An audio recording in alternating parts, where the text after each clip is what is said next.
Warning, the Savage Nation contains adult language, adult content, psychological nudity. Listener discretion is advised. Now, here he is, author of Liberalism is a Mental Disorder, Trump's War, and God, Faith, and Reason, Michael Savage. This today is a travesty. I think that it is disgusting. I think that this hearing should never occur in America.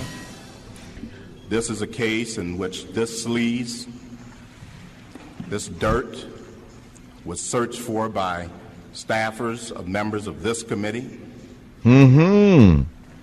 Was then leaked to the media.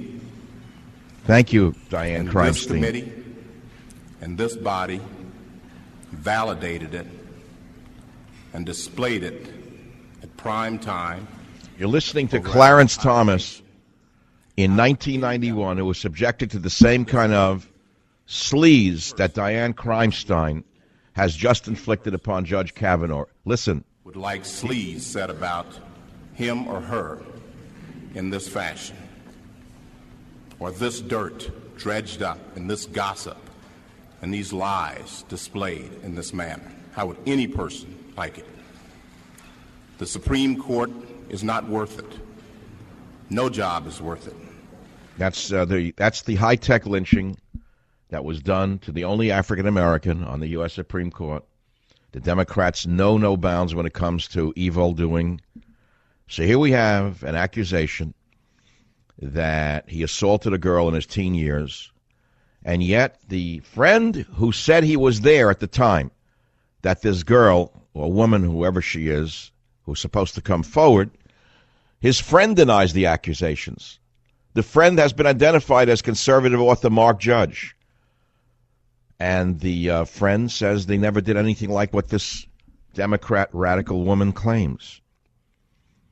And so, therefore, my friends, who is the guilty one here? Is it Dianne Kreinstein, who sat on a letter for at least a month, but inflicted this dirt upon this nomination process all of a sudden? There's nothing new under the sun with what regard to the Democrats will do.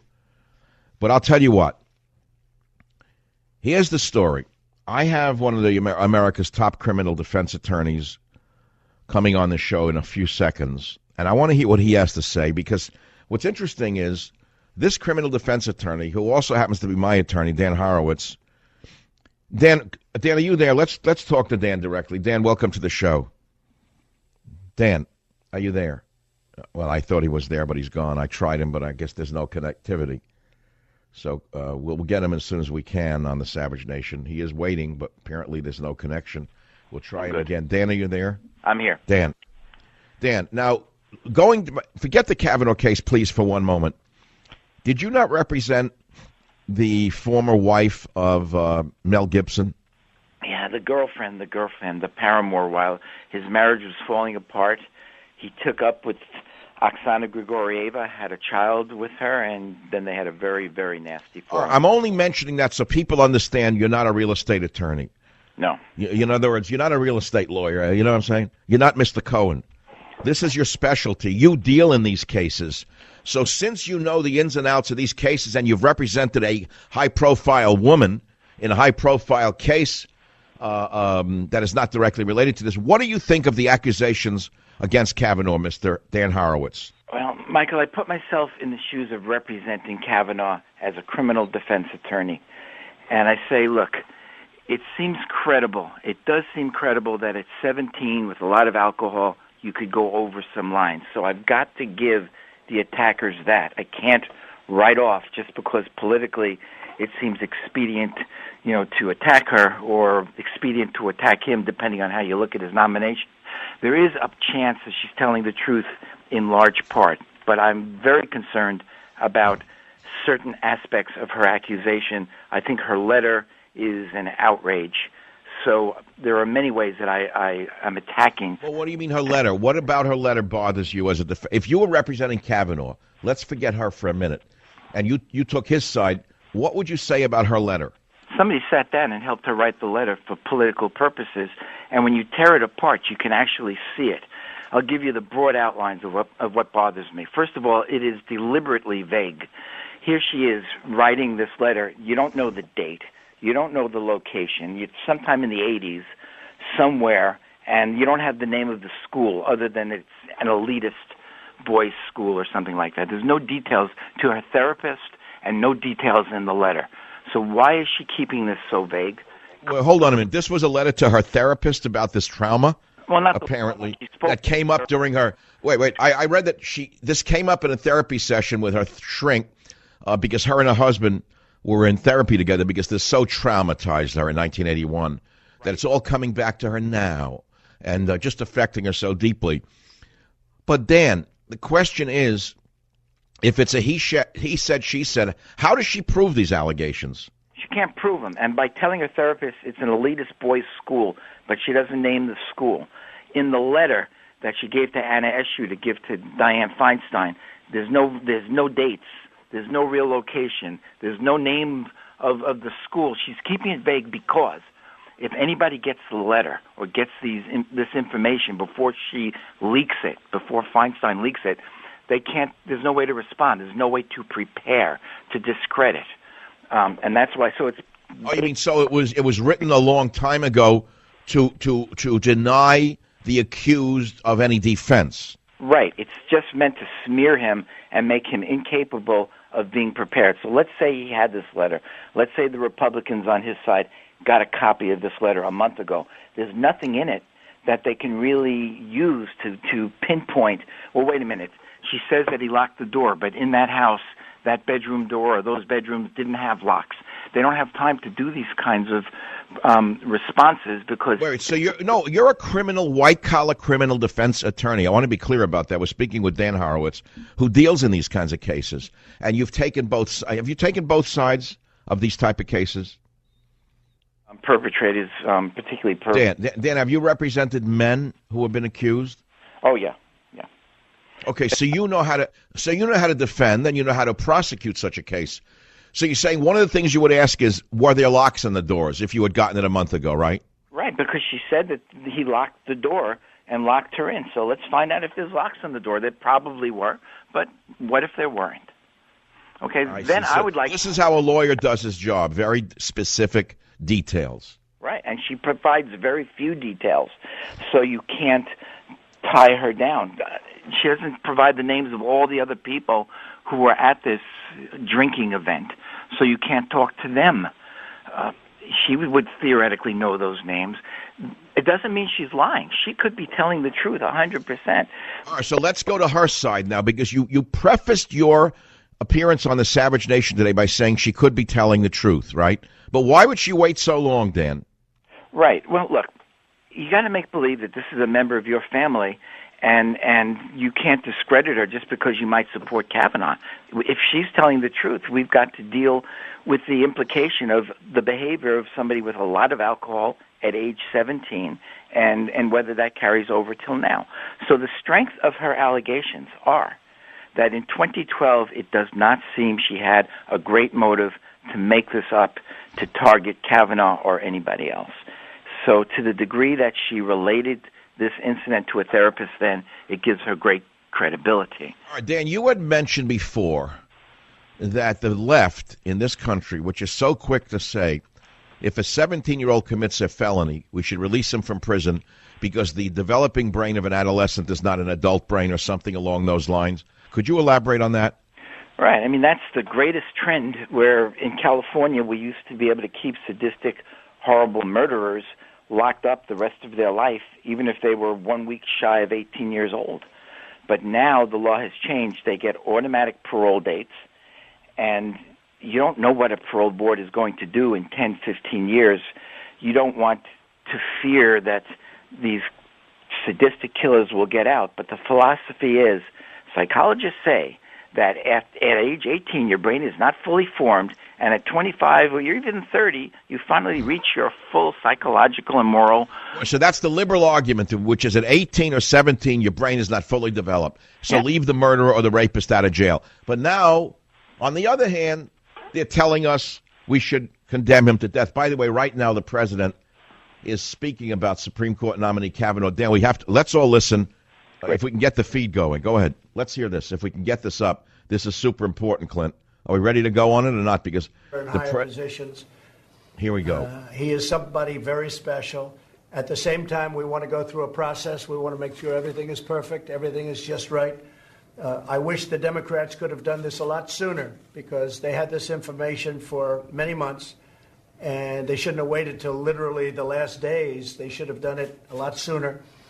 But with all of that being said, we want to go through the process. One thing I will say is that, as I understand it, Judge Kavanaugh spent quite a bit of time with Senator Feinstein, and it wasn't even brought up at that meeting, and she had this information.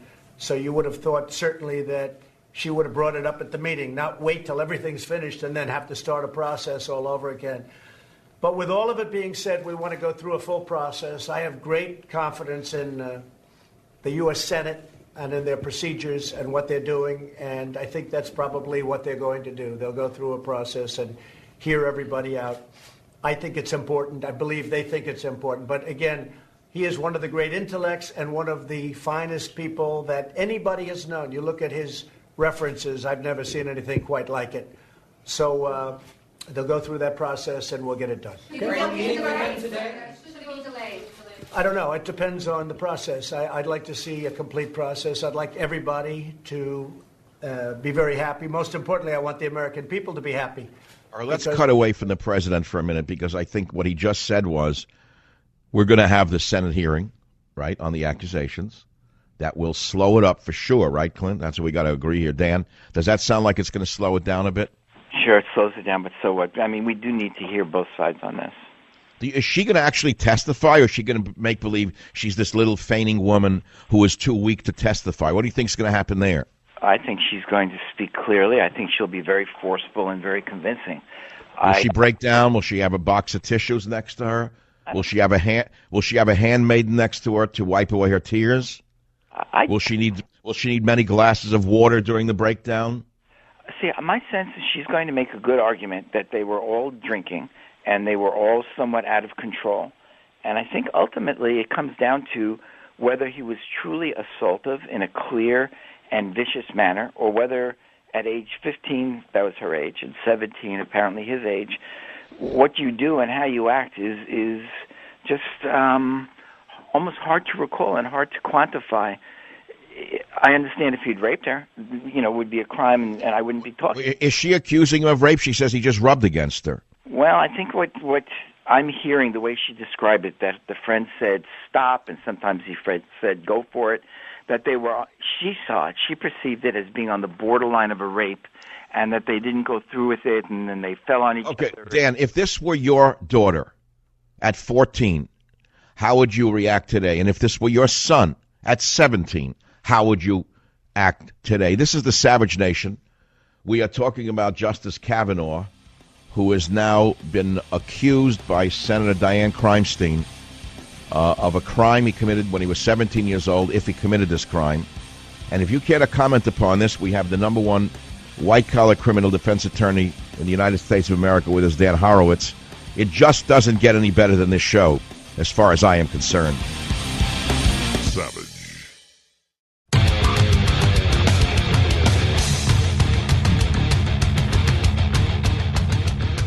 We're talking, I'm giving you a refresher course on what's going on right now with the Judge Kavanaugh case in the best way possible.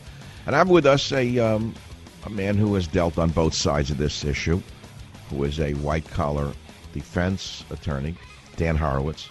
But I want to go back for a minute to Anita Hill, who accused Clarence Thomas of horrible things.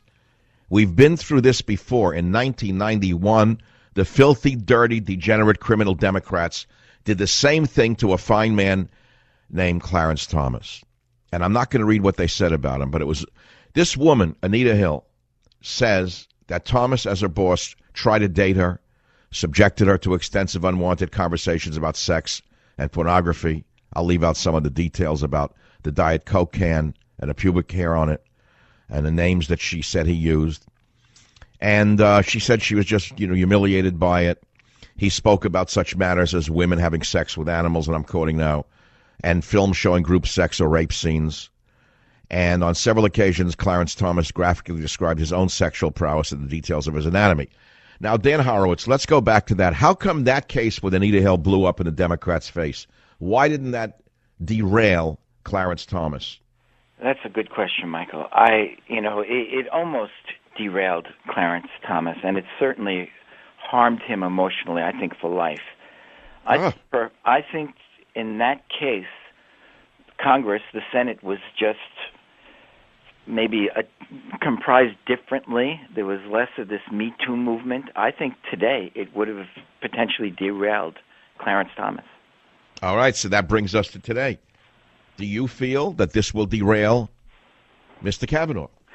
Well, when we broke before, you said, what if your daughter came to you with this? And I thought, what would Michael Savage's response be? You've got a daughter. If she told you exactly what this complainant said, I think you would find those boys and take them on a trip to New York, to the Lower East Side, and give them a good whooping.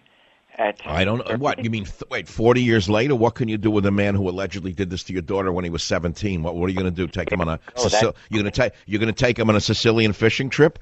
Well, Michael, that's the whole issue. If it had happened then, it's one thing.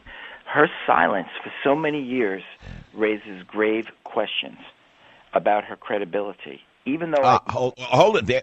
Now, as a defense attorney, you're on the other side. You're on the judge's side.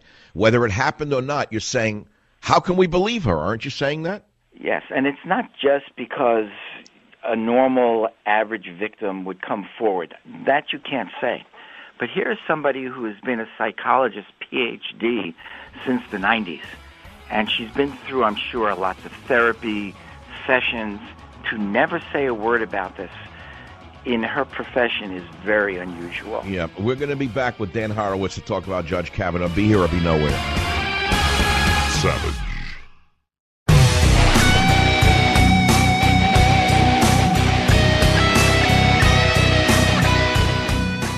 I'm here for my name, my family, my life, and my integrity. Remember, they did this to I Clarence think something Thomas. is dreadfully wrong with this Listen country. to this. When any person in this free country would be subjected to this. This is not a closed room. There was an FBI investigation. This is not an opportunity to talk about difficult matters privately or in a closed environment. This is a circus. It's a national disgrace. And from my standpoint, as a black American, as far as I'm concerned, it is a high-tech lynching for uppity blacks who in any way deign to think for themselves. Wow. To do for Okay, themselves. you're here. Wait, keep going. This is historic. You got to hear this. Message that unless you kowtow to an old order, this is what will happen to you. You will be lynched, destroyed, caricatured by a committee of the U.S. Senate rather than hung from a tree. That was done to Clarence Thomas in 1991. It is now being done to Kavanaugh. It's the same playbook. And I got to tell you, the integrity of Dianne Feinstein is really the question here. She sat on this for a month in order to upset the hearings. Is Dianne Feinstein herself that reputable that you would believe a word of anything this woman does? This is the part that astonishes me, is how weak the Republicans are. But the woman accusing Kavanaugh of sexual misconduct who's come forward will be heard from, as the President of the United States just told us. And the Republicans are already in trouble to begin with.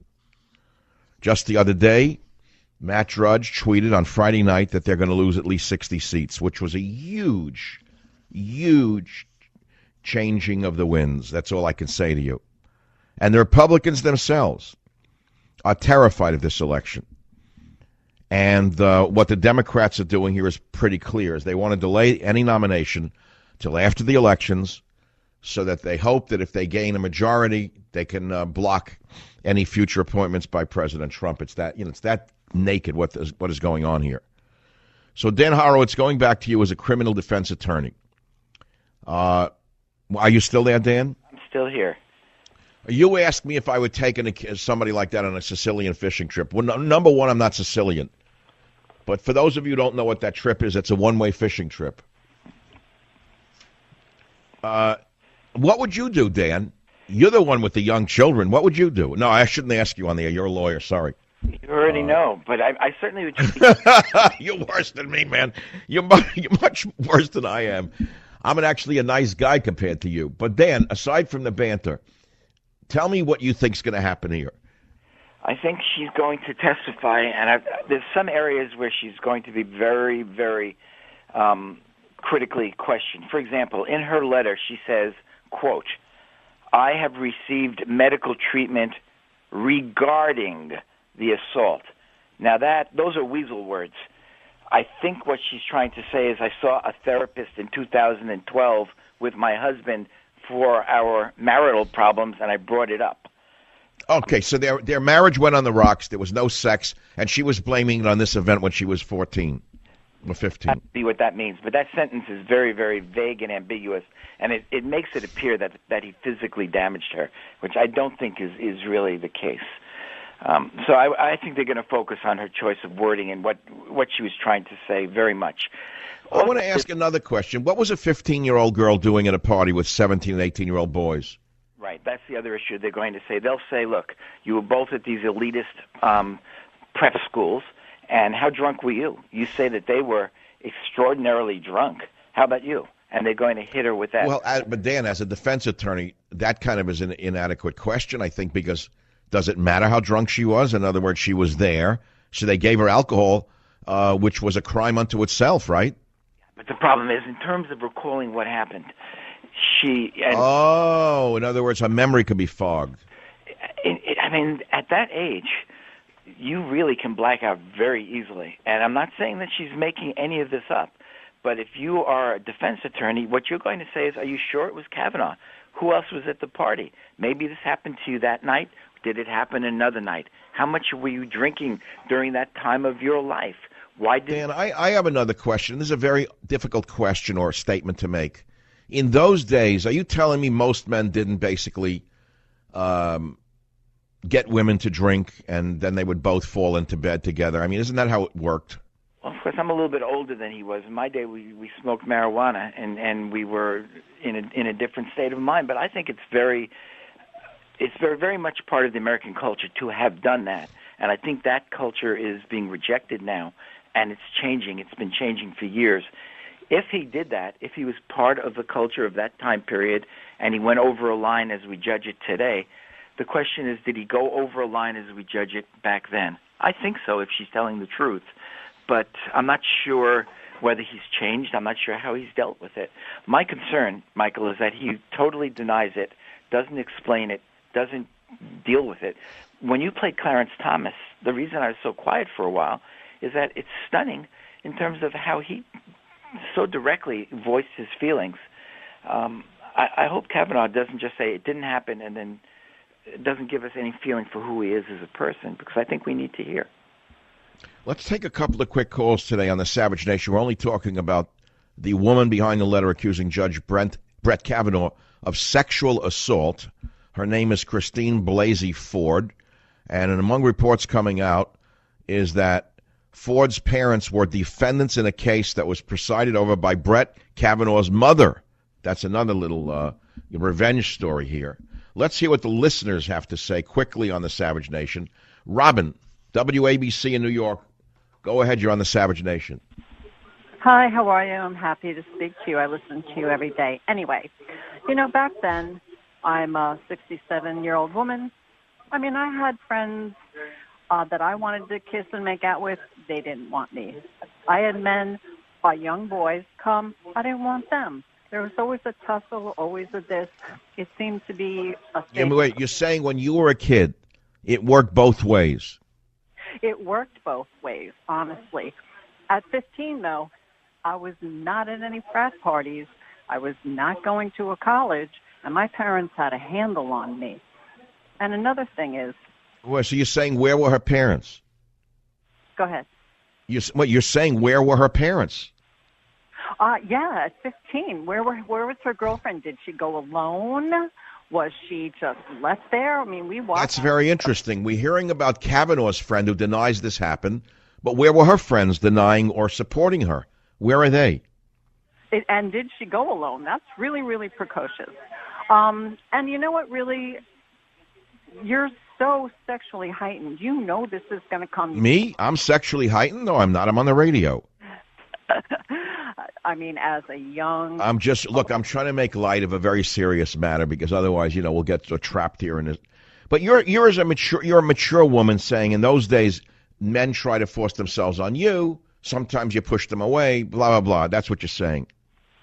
Yeah, we were in our teens. We were looking. We were experimenting. Whatever happened to Romeo and Juliet? Where did that go?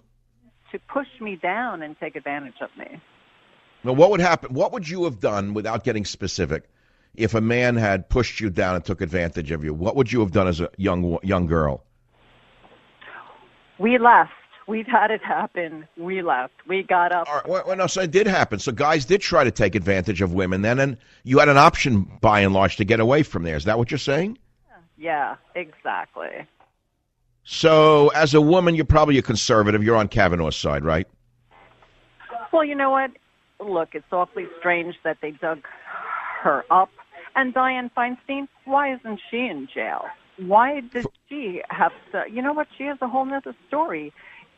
What I really can't believe is the Republican fact of our country. Well, yes, look who's bringing this up. Dianne Feinstein, who herself is under the microscope now for the Chinese spy who drove her for 16 years. What is that all about? Yeah, so you don't know your... Can I ask you another loaded question? Because here comes a set of loaded dice. If what we're watching today, the Kavanaugh thing, is not a case of mass hysteria, can you tell me what is? Is this not like the Salem witch trials in reverse? Well, I think that's 100% like the Salem witch trials, what's going on against men today. And I'm going to send you a copy of Stop Mass Hysteria. If you stay in the line, Carlos will be kind enough to take your name and address.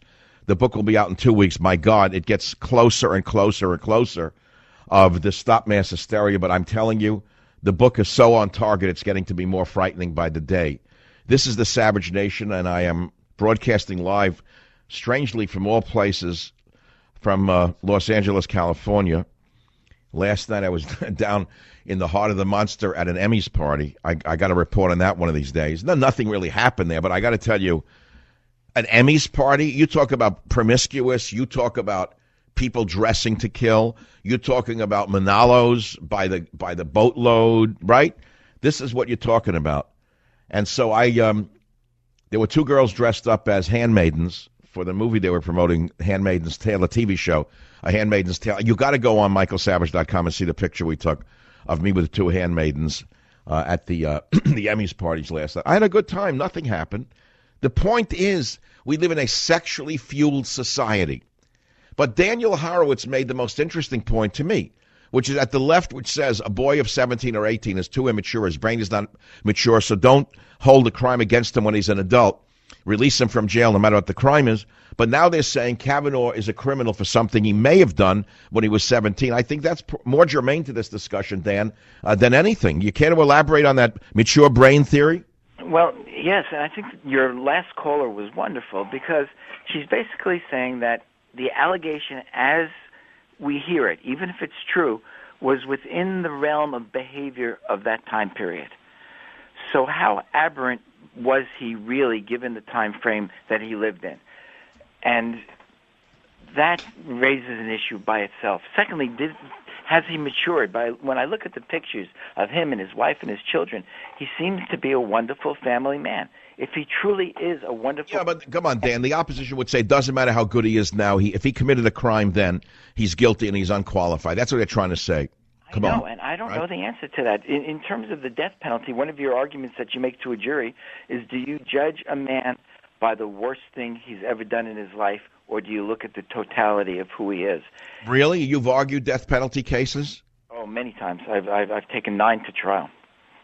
Wow. I never heard that. You really do? You present that to a jury? Say it again, Dan. I never heard that before. It's like you never heard me say Sicilian fishing trip. Say it again for the audience. Say that one for the audience. Yes. Basically, I just say, look, are you going? This is the worst thing that my client ever did in his life. Are you going to judge the totality of his life solely by the worst thing he's ever done? And then I would talk about the good things my client has done. I had a client. You should be before the Senate arguing for Kavanaugh. That's what you should be. Now, we're going to take a quick break in a moment on the Savage Nation. If Dan can stay with us, and you have a question for the number one criminal defense attorney in the United States, Dan Horowitz, the phone number is 855-400-SAVAGE. But I want to tell you something for a moment about a car breaking down. You talk about the worst thing that can happen to you. How about you're on a trip and your car breaks down, or you're taking it in for an oil change. A mechanic comes to you with the greasy hands and he says, we found metal in the oil. You're finished, right? Thousands of dollars. But if you had extended vehicle protection from CarShield, that wouldn't be such a big deal. And look, if the car does break down after the manufacturer's warranty, it could cost you thousands of bucks. Do I have to tell you how much it costs today? But if you have CarShield, your car can be fixed very easily. You can pick your favorite mechanic. You get a dealership to do the work. CarShield will give you 24/7 roadside assistance. A rental car or yours is being fixed for free. So pay attention, please. If your car has between 5,000 to 150,000 miles, you're in, because you don't have to pay high repair bills. CarShield administrators have paid out close to $2 billion in claims, and they can help you save yourself thousands in future car repairs. Get covered by the ultimate and extended vehicle protection from CarShield. How do you do it? 800-CAR-6100. 800-CAR-6100, code SAVAGE, or carshield.com, code SAVAGE. You'll save a big 10%. Once again, that's carshield.com, code SAVAGE, or 800-CAR-6100, code SAVAGE. A deductible may apply. Savage.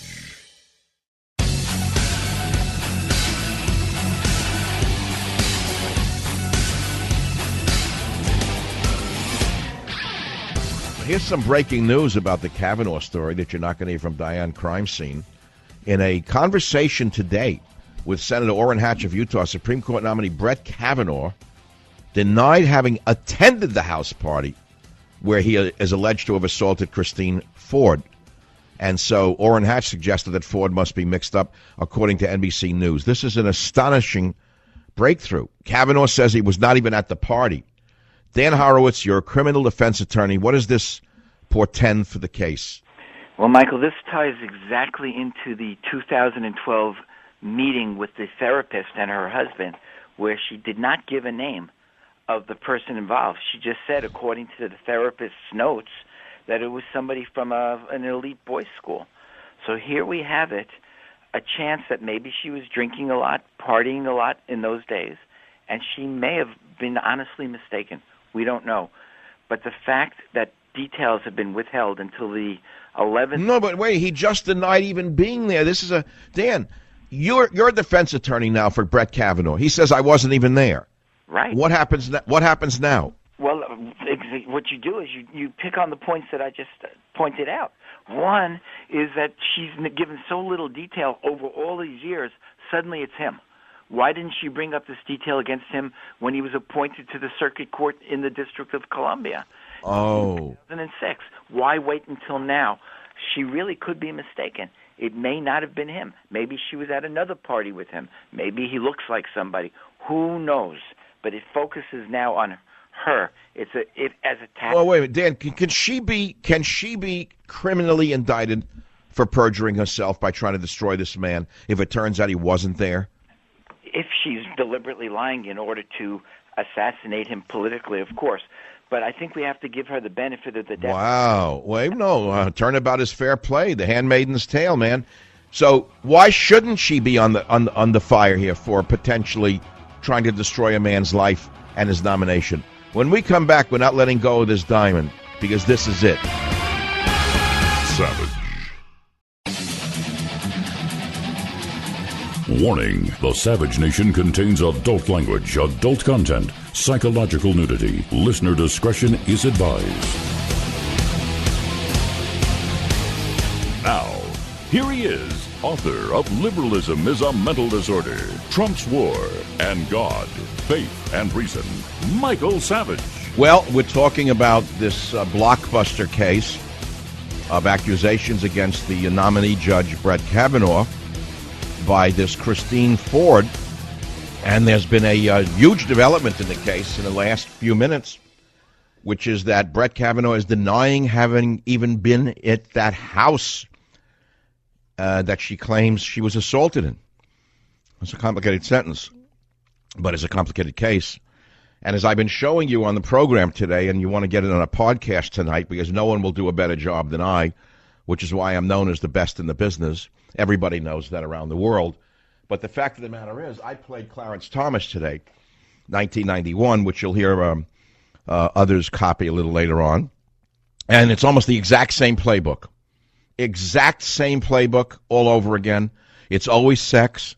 It's always a poor little woman who was injured by the evil male, white male nominee, whether he's black or white, doesn't matter. This is a war against men. But also another development, which is that Trump says the vote may be delayed. He just said that today as well. That's shocking. President Trump opened the door to delaying Kavanaugh's confirmation hearing, may be delayed. He predicted that it's going to take a little while. There'll be a slight delay. And it's the first public remarks the president has made since a woman came forward to accuse Judge Kavanaugh of assaulting her when they were both in high school. Now, Diane crime scene. Why did she hold this for a month? Doesn't this give you pause for thought? Why would crime scene hold this for a month?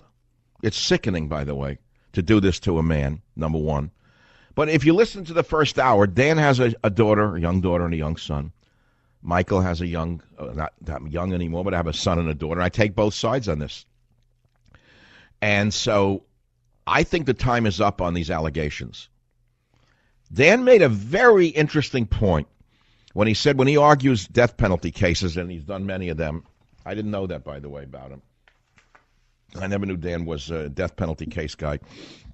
He says to the jury, yes, let's say this man committed this crime. Are you going to judge this man by the worst thing he's ever done as you decide his life, or by the totality of his life since then? That's a great statement. I never heard that one. I wish I was as kind to myself as he is to murderers in the courtroom. But I'm not as kind to myself as Dan is to murderers in the courtroom. But are you as kind to Kavanaugh as you are to murderers, all you good liberals out there? You see, whenever a murderer appears, you say, oh, well, he did it so long ago, he shouldn't face the death penalty. But here you want Kavanaugh to face the death penalty, don't you? So hypocrisy reigns when it comes to the left. They're using the same exact playbook that they did against Clarence Thomas. And you want me to take a guess what's going to happen? I think Kavanaugh's out. I don't want it to be that. But let me tell you what's liable to happen. Kavanaugh might be out. It could be a fatal blow by crime scene. Senator Crime Scene may have done it. But the thing is this. Kavanaugh is a middle-of-the-road Republican, a check-pants country club Republican of the old school. He's a middle-of-the-road Republican. He's like a Roberts. I've said this for 3 weeks now. So Trump will now pick the woman he should have picked to begin with, who's far more conservative. And we'll see what happens then. What are you going to say? That she slept with someone when she was 12? She picked a nose in the cradle and flicked it at her brother? I mean, where do you want to go with this? How crazy do you want to get? And why was this girl, Ford, there to begin with? Where was her mother? How did she get there? If this actually happened, and Kavanaugh says he wasn't even there, wasn't the mother committing some kind of crime as a parent to let her go to a party with boys with alcohol? Where was her mother? Who is the mother? Where is the father? Something's wrong here. WABC Patty, line 8, you're on the Savage Nation. Go ahead, you're on the air. Yeah, hi, Dr. Savage. So when I was about 15, we were all at a party drinking, flirting with the boys, and this one boy in particular and I went off, to make out and such. And next thing I know, he's naked and using my leg to what. I tried to get up, but he was way too heavy for me. And when he finished his job, he got up, I got up, went back to the party, got my friends, told them what happened. We left, and it was never mentioned again. What, did it traumatize your life and ruin your sex life with your husband 50 years later? Hell no. We joke. I see him now. I see him not frequently, but in certain circles. And it's like a joke. Who? The rubber? The guy that did this. The rubber. We call him the rubber. The rubber. Yeah. Yeah. The guy who rubbed against you, you still see him? Well, I mean, not frequently, but I have bumped into him since high school in various social... And what do? Do you laugh about what happened or what? Or does he apologize Yeah. for? We laugh. So you're saying it's typical juvenile behavior? Exactly. I was 15. I was flirting. I was adorable. And he was cute. And he got I wasn't going to do what he wanted me to do, so he decided to just take it on himself. I mean, I almost choked on my Mongolian beef. Sorry. But I reheated some Mongolian beef from last night. I almost choked on what you told me to begin with, that you'd even come forward like this. Come on, seriously. It didn't traumatize you what he did to you when you were 15?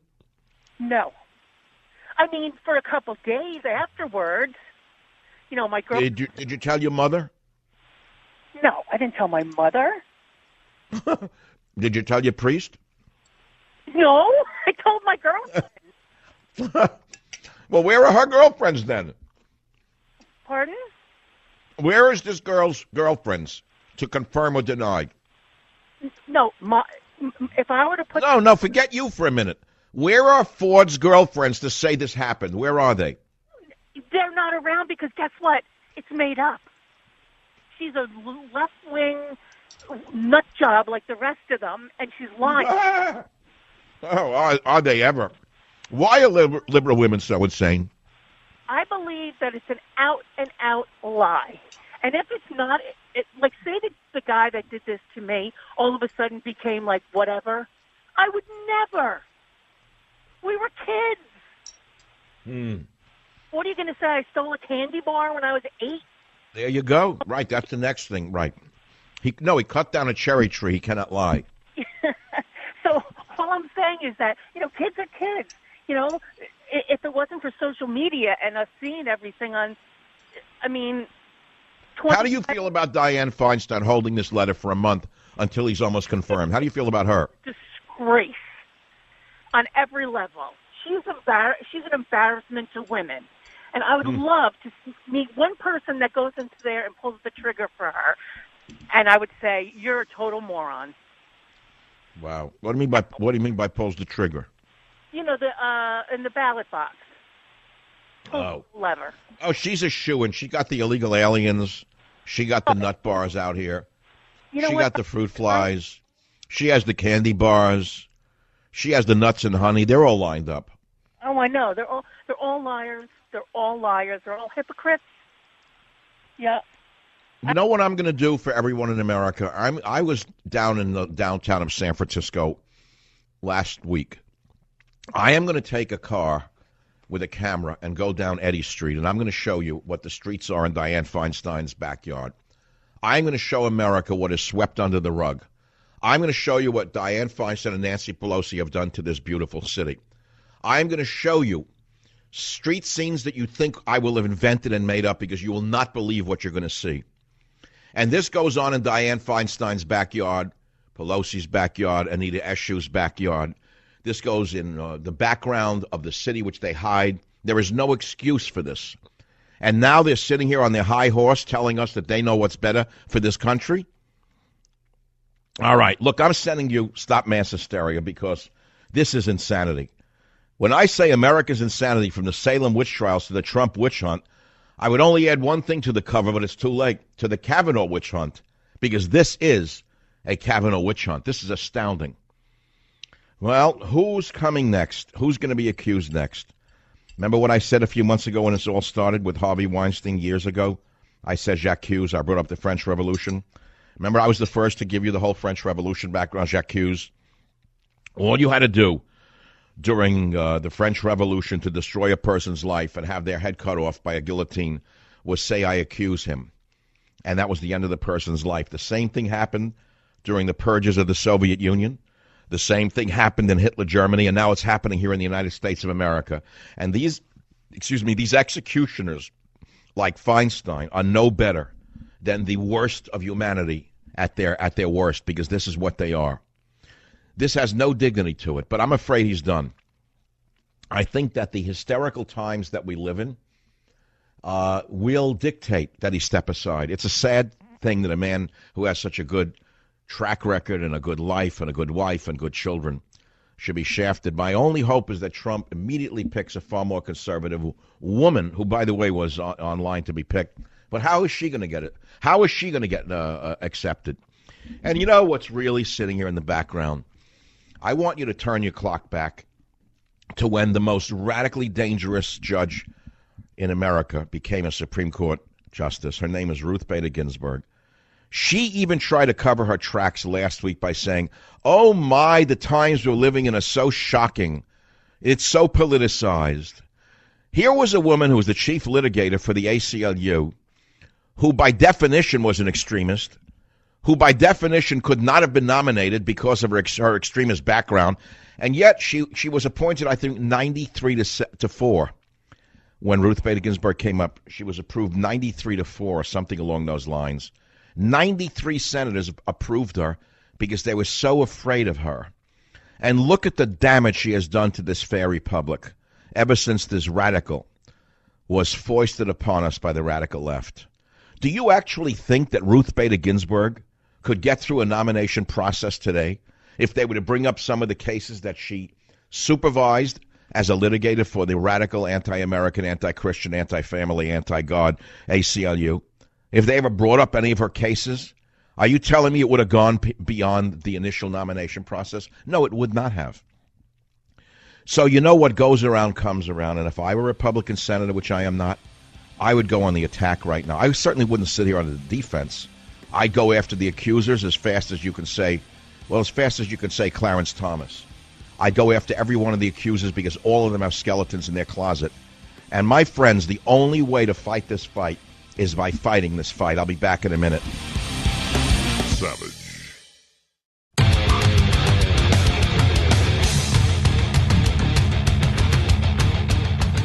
Let me ask you, all of you women who are taking the side of this accuser, don't you have sons? Don't you have brothers? Don't you have cousins who are male? Do you think this is a healthy society for them to live in? Do you think this is a healthy way for society to live, where a man's life can be ruined by an accusation that occurred decades ago in high school? Is this the kind of world you want to live in because of your female or feminine politics or your radical feminist politics? Is this a healthy society to live in at this time? That's what I want to ask you. Is this how you want to live? And remember, what goes around comes around, because today it is the men who are getting it. Mark my words, if this keeps up, it's like the guillotine during the French Revolution. The guillotine, once it started to be dropped on the heads of the bourgeois by the revolutionaries, became very thirsty. It thirsted for blood. And when there were no more anti-revolutionaries or counter-revolutionaries to chop heads off of, the radicals started to cut each other's heads off. They accused each other of crimes against the revolution. That's what went on in Cuba when Castro killed men who fought beside him in the Sierra Madre. They weren't radical enough. He killed them or imprisoned them or both. It happened under the Bolshevik Revolution when they killed off fellow communists. Once they had killed off all the anti-communists, they killed off fellow communists.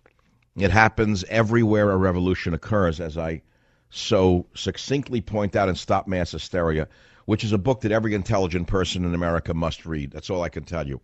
But let's go to the callers, because that's what makes the basis for the show. WABC in New York, Jessica, thanks for calling. What's on your mind? Go ahead, please. Hi, I think I agree with you. Like, there needs to be more dignity with this whole process, and by attacking a potential victim, I don't think that's the direction we want to go. I think I feel embarrassed just listening to a lawyer come on and start attacking the woman's history, potential history. She was drunk. Nobody knows. So I don't think that was... Well, actually, my lawyer who came on took her side initially. He didn't attack her. And I also said, what would you do if it was your daughter? I don't know if you heard the whole interview. I heard the whole interview, yeah. But so you're a woman, so you're offended because you think she's innocent and honest, right? No, I'm saying I don't know. How do I know until they check it out? But Okay, good point. How are they going to check it out? Wait, I'm following your lead. How do we check it out? How do we tell if she's telling the truth? Well, I'm not an investigator. I think you just, whatever the process. Oh, there's no crime scene. They're not going to go back to a house in 1981 and find anything on the floor. I mean, how could you investigate this? It's not going to be an arrest or anything, but they're trying to find out something that, essentially how he feels on. And how does the defendant defend himself all these years later? How would he defend himself? Well, right now he's just, blatant denial. Who knows? Maybe he didn't do it, but. Could I ask you something? Are you married? Do you have children? Yes. How would you feel if your son were accused 20 years from now of something he did while he's a teenager? Well, the fact is he's still young. He is a teenager, and we have regular conversations about how to fight. I appreciate what you're saying. Here you are, a young mother. I took a chance at that, and you do have a young son. How can this child go ahead in life and meet a girl in this sick climate that's been developed by the radical feminists who want to drive men away from women and destroy marriage and family entirely? Figure that one out, because I can tell you where this is coming from, and it's much more than Kavanaugh. Savage.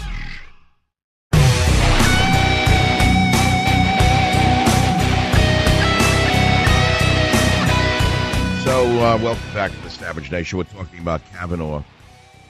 And I had a visit yesterday with a gentleman from Moscow who's a very well-known intellectual who will remain anonymous. And he said to me, when he looked at all the books I published, I have copies of them down here, including God, Faith, and Reason and Stop Mass Hysteria. And he said to me, you're like Lenin. I said, wait a minute. My politics are the opposite of Lenin. He said, no, Lenin was a prolific author. I didn't know that he wrote many books. Lenin wrote What Is to Be Done, The State and Revolution, Imperialism, Left-Wing Communism, the development of capitalism in Russia, materialism. I said, I didn't know that. I said, I know some of Lenin's quotes. Would you like to hear them, folks? Because they're all in Stop Mass Hysteria.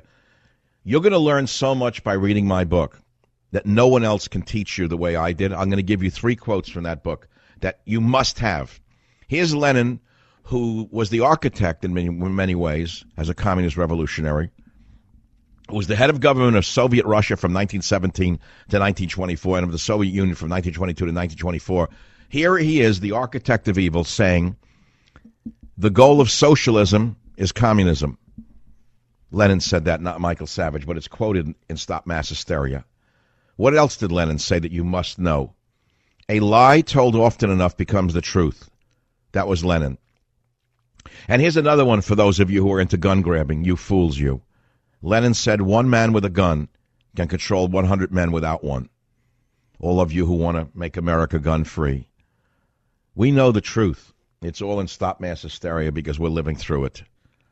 We are living through it. We're living through the nightmare all over again. And the symptom of it today is Kavanaugh. This is a symptom of the mass hysteria that we're living through. A symptom. And when you have a biased media, as we do today, where even so-called Fox News, which is allegedly conservative, blocks Michael Savage, perhaps the best-known conservative intellectual in the world, and they have left-wingers on, like this fake historian on Neil Cabbagehead Cavuto's show. He's interviewing some historian named Doris Goodwin, who we well know is a left-wing fanatic who hates Trump. And here is this dummy, Neil Cavuto, on Fox News, interviewing her, and I'm banished from Fox News. So you say, so why do you care? I care because you must understand that when I say there is media bias here, and you think that it's only ABC, CBS, NBC, CNN, and MSNBC, you are mistaken. Fox News is an extension of the mainstream establishment media today. It wasn't always like this. It wasn't always like this. There was a time that it wasn't like this. And even when I wasn't on the show, it was far more conservative than it is today. It has moved so far that it looks like CNN of just a few years ago. And it's going to get even more so as time goes on. So if you're an independent, as I am, it's very hard to survive in the sea of lies. And you know what I have going for me? I have 2 things going for me, which is why you listen to me. One, I have a desire to tell you the truth the best I can. You'll have to be the judge of that. And number two, I've been blessed with great energy to this point in my life. That's something I have a little control over because of my lifestyle. And number three, I have to say there's an unknown quantity, and I would say somebody up there likes me. It's as simple as that. Because to think that I could survive and get this far in life in the media, when the media is so controlled, and not only controlled by the corporations that own these stations, but by cartels that have players on them, cartels who have speakers who appear on radio and television, who are all interconnected, and as I will tell you, are all out to make sure I am not heard. And yeah, I still thrive, despite all of this pressure, because the truth is its own defense. Somehow the truth will bubble up from the bottom. It's like in the ex-Soviet Union, there was a time during the post-Stalin period, right through the 1950s, even the early 60s, when there was a thing called the underground press. That's where it came from. The Samizdat, I think it was called. I don't have the exact pronunciation. But there was an underground movement in the Soviet Union to get the truth out. They would mimeograph things and pass them around amongst each other. My show is like the Samizdat. I'm like the underground of the American media. And so you are actually part of the underground when you listen to this show. I am not the mainstream. That's why you never see me on television. And despite the fact that I'm blocked by television outlets, God, Faith, and Reason was a best-selling book. Trump's War became #1 without any appearances on fixed news network. And I'm hoping Stop Mass Hysteria creates such a tidal wave of interest when people say this is too much to believe how good this book is, that people say you have to read this book, even if you're a moderate, a liberal. I don't think liberals are going to read it. They don't want to know the truth. They don't want to read history. Their minds are made up. Look what they're doing to Kavanaugh. I hope that enough people want to know the historical truth so they can see the times that we are living in is actually an extension of the past. But now let's get back to this issue of Kavanaugh and the girl. I'm going to take callers right now. WABC Joe, your opinion, fire away. You're on the Savage Nation. Yes, Dr. Savage. I had two questions for this young lady. One, how did you wind up in the bed with two drunken boys? Did they drag you in? Did you go in willingly? Did you think you were going to take a nap? It's a specious argument for one reason. She was underage, so it doesn't even matter. It's considered statutory rape, even if she wanted to go. I think today it's considered statutory rape, and I'm not a lawyer. That's the problem. They attack her. Now she fights them off, supposedly. But you didn't hear what I said. I don't think you're hearing me. I heard you. In other words, she was 14. Let's say that what she says happened. That's considered statutory rape, I believe. I'm just saying. The story, it's like going to a play. That's one scene. It starts here. Don't. How did you... I'm not denying what you're saying has validity, but I know what the courts would say. But that's irrelevant because now the Judge Kavanaugh is saying he wasn't even there. Do we have that soundbite? Clint, is it ready to go yet? Joe and everyone else, we're waiting for this. Joe, listen to what's coming up on the program. Judge Kavanaugh gave an interview with Orrin Hatch, and he told Orrin Hatch, Senator Hatch, he was not even there at the time. And so we have Orrin Hatch, correct? Can we play that, please? Let's listen in. I talked to him on the phone today. And what did he say to you? Well, he didn't do that, and he wasn't at the party. So, there's clearly somebody's mixed up. Was he upset? Yeah, I'd say he's upset. Mm-hmm. But he handled it well.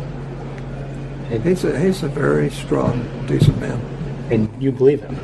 Yeah, I sure do. Uh-huh. Do you believe the accusers at all or not? Well, I think she's mistaken. That was Senator Orrin Hatch. You have to listen to what just happened. This is all breaking news. You'll hear it on every other show now, right till tomorrow morning, as you should. But maybe you heard it first on the Savage Nation today, as you will. I want to play it again, because what you're hearing is probably one of the most moderate Republican senators out there. He brought us, by the way, of all people, because I remember it, he brought us that radical leftist commie, what the heck her name is, Ruth Bader Ginsburg. It was he who ushered her in and gave her the kosher stamp of approval. Orrin Hatch, he's always been a moderate one. Here's Orrin Hatch saying that Kavanaugh and he talked, and Kavanaugh says he denies he was even at that house at that party. Listen carefully. This is a big story. So I talked to him on the phone today. And what did he say to you? Well, he didn't do that, and he wasn't at the party. So, there's clearly somebody's mixed up. Was he upset? Yeah, I'd say he's upset. Mm-hmm. but he handled it well. He's a very strong, decent man. And you believe him? Yeah, I sure do. Do you believe the accusers at all or not? Well, I think she's mistaken. He thinks she's mistaken. So the defense is already laying down the gauntlet for the hearings that are coming on poor Kavanaugh. Who would want a job like this? Who would ever want a job like this? Why can't a president just appoint someone to the Supreme Court without these kind of show trials out of the Soviet Union? You got a liberal president, let him just appoint someone. You have a conservative president. See, that's what we have right now, is a moderate conservative president. He's not a radical like they would have you believe, you know. They'd have you believe he's the worst imperialist the world has ever seen. But he's not. Trump is a moderate centrist Republican in some ways. Some ways he's even a liberal, actually quite a liberal in many ways, incidentally. But let's put Trump aside. It's not about him right now. It's about Kavanaugh, isn't it? And I want to know what you think about this whole thing. Tony on WABC Line 9, what do you think? Well, here's what I think. How can we base this testimony against Kavanaugh when this girl claims she was drunk at that time 35 years ago? Is that a clear, are these really good argumentations? When she was 15, wasn't he 17 too? Wasn't he a minor? And what about... All right, well, you're saying they were both minors, they were both drunk. Maybe she doesn't even know who was on top of her. Well, yes, exactly. You're absolutely right. I mean, let's be clear here. I'm not trying to be, vulgar. Maybe A, it didn't happen, or B, if it did, maybe it wasn't him. He says he wasn't even there, for God's sakes. But I want to go back to a quote of Vladimir Lenin, who said, "A lie told often enough becomes the truth." You know and I know that the echo chamber being run by the left-wing media is now on the loudest decibel level it can possibly be. Just as they have lied about Trump so often, they've made the lie the truth. They have accused him of things he never even did. They said Trump is this, Trump is that, Trump is homophobic, Trump is anti-Semitic. Everything they say about him is all a lie, and yet they say it often enough, as Lenin said, when a lie is told often enough, it becomes the truth. So the left-wing media in America is absolutely Leninist in its viciousness and its distortionist capacities, capabilities, and execution. And they're doing the same thing to Kavanaugh. And so they have now become the party of the character executioners. And where this ends is not good for anyone, left or right. Where this ends is the death of truth, the death of honesty. But most importantly, what this ends with is the death of love and marriage between a man and a woman. Because I will tell you, if I had a 14-year-old son right now, I don't know what I would tell him. What would I say to a boy if I had a 14 or 15-year-old boy right now? Don't even look at a girl. Don't go up to a girl. Don't talk to a girl. What, I want my son to become gay? I want my son to marry a boy because that's safe? I'm asking you, what do you think is going to happen now? What boy is going to have the courage to go up to a girl now and go out with her? Tell me, who's going to go near a girl now today? So you say, why is this happening? You think it's all happening in a vacuum. You're mistaken. I study history. That's why I wrote Stop Mass Hysteria. I read Karl Marx. I read Lenin in translation when I was 19 years old. Karl Marx wrote that marriage is a bourgeois institution, as is the family. The reason they wanted to break down the family, these early Bolsheviks, is because they wanted the state to become the parent. Do you understand what I'm saying to you? They wanted the state to become mother and father and the Holy Ghost. So they broke down the, quote, bourgeois institution of marriage and family in order to bring about the new world, the new man, and it yielded 100 million deaths in the last century, communism did.